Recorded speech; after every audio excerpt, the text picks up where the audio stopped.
Hello friends, welcome back to English with Asha ma'am. आज मैं आपके लिए एक स्टोरी लेकर आई हूँ और ये मॉरल बेस्ड स्टोरी है। इससे आपको कुछ सीखने के लिए मिलेगा। अच्छा मॉरल है। इसकी हेडिंग है द वुडन बोल। बोल इट मीन्स कटोरी और वुडन लकड़ी से बना हुआ।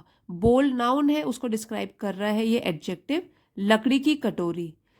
A frail old man went to live with his son, daughter-in-law, and a 4-year-old grandson. Frail means कमजोर। गो का सेकंड फॉर्म है वर्ब का वेंट, गया। गो जाना, वेंट गया। ग्रैंडसन मीन्स पोता। तो एक बूढ़ा कमजोर आदमी रहने के लिए गया अपने बेटे, बहू और 4 साल के पोते के पास। विद है तो उसके पास। The old man's hands trembled, his eyesight was blurred and his step faltered. Tremble का मतलब होता है कांपना, ब्लर मतलब धुंधला दिखना, और फॉल्टर मीन्स लड़खड़ाना। यहाँ पे ट्रेम्बल, फॉल्टर ये दोनों तो वर्ब है और ये है एडजेक्टिव। तो जो बूढ़ा आदमी था उसके हाथ कांपते थे बुढ़ापे की वजह से। हिज आईसाइट वॉज ब्लर्ड, और उनकी जो दृष्टि थी आंखों की वो भी धुंधली थी, और उनके जो कदम थे वो भी लड़खड़ाते थे क्योंकि कमजोरी थी ओल्ड एज की वजह से। The family at together at the dinner table. तो पूरी की पूरी फैमिली। ईट का सेकेंड फॉर्म हो गया एट, सिंपल पास्ट में है सेंटेंस। जो परिवार था वो खाना खाता था एक साथ डिनर टेबल पे। डिनर रात के खाने को बोलते। But the elderly grandfather's shaky hands and failing sight made eating rather difficult. लेकिन जो बूढ़े ग्रैंडफादर थे, दादा थे, उनके शेकी हैंड्स कांपते हुए हाथ, एंड फेलिंग साइट कमजोर नजर, बनाती थी खाना खाने को काफी डिफिकल्ट, काफी मुश्किल। देखिए यहाँ पे जो हैंड है ये तो नाउन है, उसको डिस्क्राइब कर रहा है कि वो शेकी कांपते हुए हाथ थे, ये एडजेक्टिव है। साइट ये नाउन है, और फेलिंग साइट कमजोर नजर ये एडजेक्टिव है। और रादर यहाँ पे एडवर्ब है, ये वर्ब को डिस्क्राइब कर रहा है कि खाना, उनका जो खाना था वो बहुत मुश्किल हो गया था। Peas rolled off his spoon onto the floor. Peas जो मटर के दाने, रोल्ड ऑफ वो गिर जाते थे, ओ डबल एफ ऑफ, गिर जाते थे उनके स्पून से फ्लोर जमीन के ऊपर। When he grasped the glass often milk spilled on the table cloth. और ग्रेस्प का मतलब हो गया कस के पकड़ना, स्पिल मीन्स छलकना। तो जब वो पकड़ते थे ग्लास को तो अक्सर क्या होता था, जो दूध है वो भी छलक जाता था और टेबल क्लॉथ के ऊपर गिर जाता था। The son and daughter in law became irritated with the mess. Irritate means नाराज होना, और मेस का मतलब होता है कि गंदा, स्टेट ऑफ बीइंग डर्टी, गंदगी होना। तो जो बेटा था उनका और बहू थी वो बिकेम बन जाते थे, बिकम का सेकंड फॉर्म हो गया बिकेम, बन जाते थे, बहुत ही नाराज हो जाते थे, बहुत नाराज इस गंदगी से। जैसे खाना गिर गया, पानी गिर गया, दूध गिर गया, इससे वो बहुत ही नाराज हो जाते थे। अब इन्वर्टेड कॉमास में है, इसका मतलब ये डायरेक्ट स्पीच है। We must do something about grandfather said the son. तो उनके बेटे ने कहा हमें कुछ करना चाहिए दादा के बारे में। सेड द सन, तो बेटे ने ये कहा, I have had enough of his spilled milk, noisy eating and food on the floor. ये जो एक्सप्रेशन है I have had enough of, इसका मतलब होता है कि आप किसी चीज को लेकर बहुत परेशान हो, अनहैप्पी हो, सैड हो, किसी भी सिचुएशन को लेकर, और आप चाहते हो कि वो रुक जाए। तो इस तरीके से यूज करते हैं कि बहुत हो चुका है ये खाना गिराना, मिल्क छलकाना, जोर जोर से खाना, और फूड खाने को जमीन पे गिराना, बहुत हो चुका ये सब। तो इसलिए हम ऐसे यूज कर सकते हैं, I have had enough of this, I have had enough of. इस एक्सप्रेशन को आप याद कर सकते हो। So the husband and wife set a small table in the corner. तो इसलिए फिर हस्बैंड वाइफ ने क्या किया, रखा एक छोटा टेबल एक कोने में। Their grandfather ate alone while the rest of the family enjoyed dinner at the dinner table. तो वहां, देयर वहां कोने में, ग्रैंडफादर एट, ईट का सेकंड फॉर्म है एट, अकेले खाना खाते थे, जबकि बाकी का परिवार, बाकी की फैमिली इंजॉय करती थी अपने रात के खाने को डिनर टेबल पर. Since grandfather had broken a dish or two, his food was served in a wooden bowl. Since, क्योंकि, यहाँ पे क्योंकि है इसका मतलब, ग्रैंडफादर ने हैड ब्रोकन, हैड के साथ वर्ब थर्ड फॉर्म लगी है तो पास्ट परफेक्ट की पहचान है ये कि उन्होंने, वो तोड़ चुके थे एक दो डिशेस, एक दो कटोरियाँ या कोई भी डिश, इसलिए उनका जो फूड था, खाना, वो सर्व किया जाता था लकड़ी के कटोरी में. वॉज के साथ वर्ब थर्ड फॉर्म, पैसिव में sentence. Sometimes when the family glanced at grandfather, he had a tear in his eye as he ate alone. कभी कभार, समटाइम्स, जब फैमिली, ग्लांस का मतलब होता है जल्दी से देखना, एक सरसरी नज़र से देखना, तो वो जब देखते थे ग्रैंडफादर को तो उनकी आंखों में had a tear, tear means आंसू, उनकी आंखों में आंसू होते थे क्योंकि वो अकेले खाना खा रहे होते थे. Still the only words the couple had for him were sharp admonitions, admonitions when he dropped a fork or spilled food. Still, फिर भी, उनकी आंखों में आंसू भी होते थे, फिर भी केवल जो शब्द, कपल मीन्स हस्बैंड वाइफ, उनके लिए जो शब्द होते थे ग्रैंडफादर के लिए वो होते थे वर. वर्ड्स है इसलिए यहाँ पे वर लगा है. तीखे, डांट, फटकार.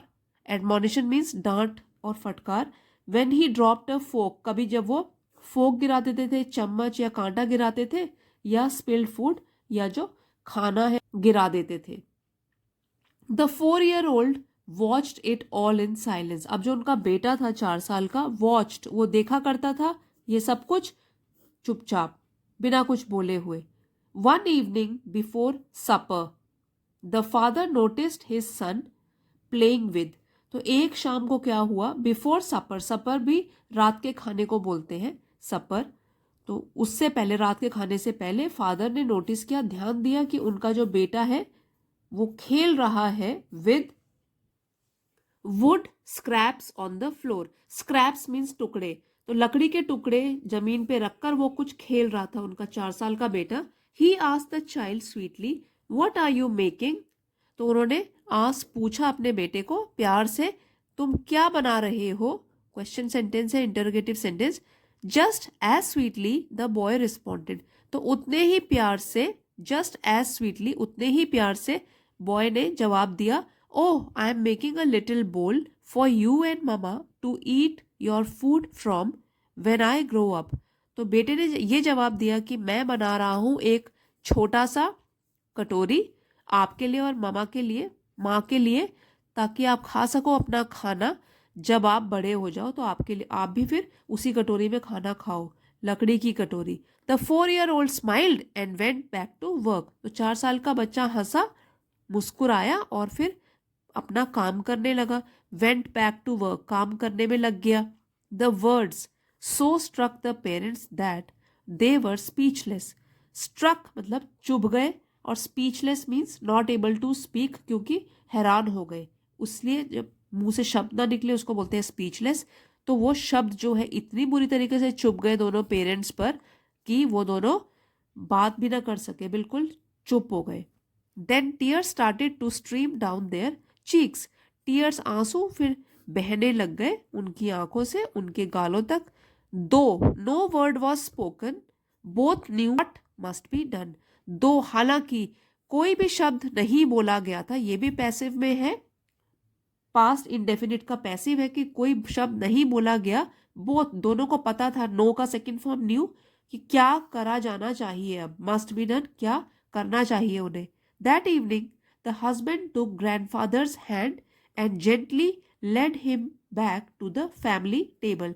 तो उस शाम को हस्बैंड ने लिया ग्रैंडफादर का हाथ और प्यार से ले गया उनको वापस फैमिली टेबल पर, उनके साथ खाना बैठ के खाएंगे इसलिए. For the remainder of his days, remainder मतलब बचे हुए जितने भी दिन थे ग्रैंडफादर की लाइफ के. He ate every meal with the family, तो उन्होंने खाई हर एक मील अपनी फैमिली के साथ. And for some reason neither husband nor wife seemed to care any longer when a fork was dropped, milk spilled और टेबल क्लॉथ सॉइल्ड. सॉइल्ड का मतलब होता है गंदा होना। तो किसी रीजन से, कोई ना कोई रीजन तो रहा होगा कि नीदर, ना ही हस्बैंड ना ही वाइफ, प्रतीत होता था कि वो अब केयर नहीं करते, इसके ऊपर ज्यादा ध्यान नहीं देते एनी लॉन्गर, कि कब चम्मच गिरती है, कांटा गिरता है, या दूध छलकता है, या फिर टेबल क्लॉथ गंदा हो जाता है। क्योंकि जब उनके सामने सच्चाई आई कि बेटा भी उनको ऐसे ही ट्रीट करेगा जैसे वो खुद अपने पेरेंट्स को ट्रीट कर रहे हैं, तो सब कुछ समझ गए और आगे से सुधर भी गए। अब जो ये लास्ट लाइन्स हैं वो बहुत इंपॉर्टेंट है। Children are remarkably perceptive. Perceptive mean समझने वाले, और रिमार्केबली आश्चर्यजनक रूप से। रिमार्केबली यहाँ पे एडवर्ब है और परसेप्टिव है एडजेक्टिव। तो एडवर्ब्स जो होते हैं ये वर्ब को भी डिस्क्राइब करते हैं, एडजेक्टिव्स को भी डिस्क्राइब करते हैं। बच्चे आश्चर्यजनक रूप से कुछ समझने वाले होते हैं। Their eyes ever observe, their ears ever listen, and their minds ever process the messages they absorb.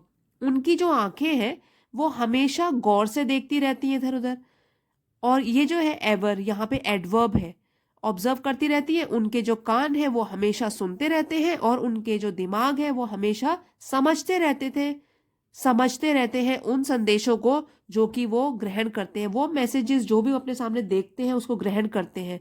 चाहे आप उनसे जितना बोल लो, लेकिन जो आप करते हो उसका ज़्यादा इफेक्ट पड़ेगा बजाय इसके जो आप उनसे कहते हो। तो वो एब्जॉर्ब करते रहते हैं, ग्रहण करते रहते हैं। If they see us patiently provide a happy home atmosphere for family members, they will imitate that attitude for the rest of their lives. Patiently means धैर्यपूर्वक, पेशेंस के साथ, और इमिटेट नकल करना, एटीट्यूड दृष्टिकोण या नजरिया। तो जब वो लोग देखते हैं कि हम धैर्यपूर्वक एक अच्छा फैमिली एटमॉस्फेयर, एक अच्छा सा वातावरण प्रोवाइड कर रहे हैं, दे रहे हैं अपने फैमिली मेंबर्स के लिए, तो वो वही नकल करेंगे, इसी दृष्टिकोण को अपनाएंगे अपने बाकी जीवन में।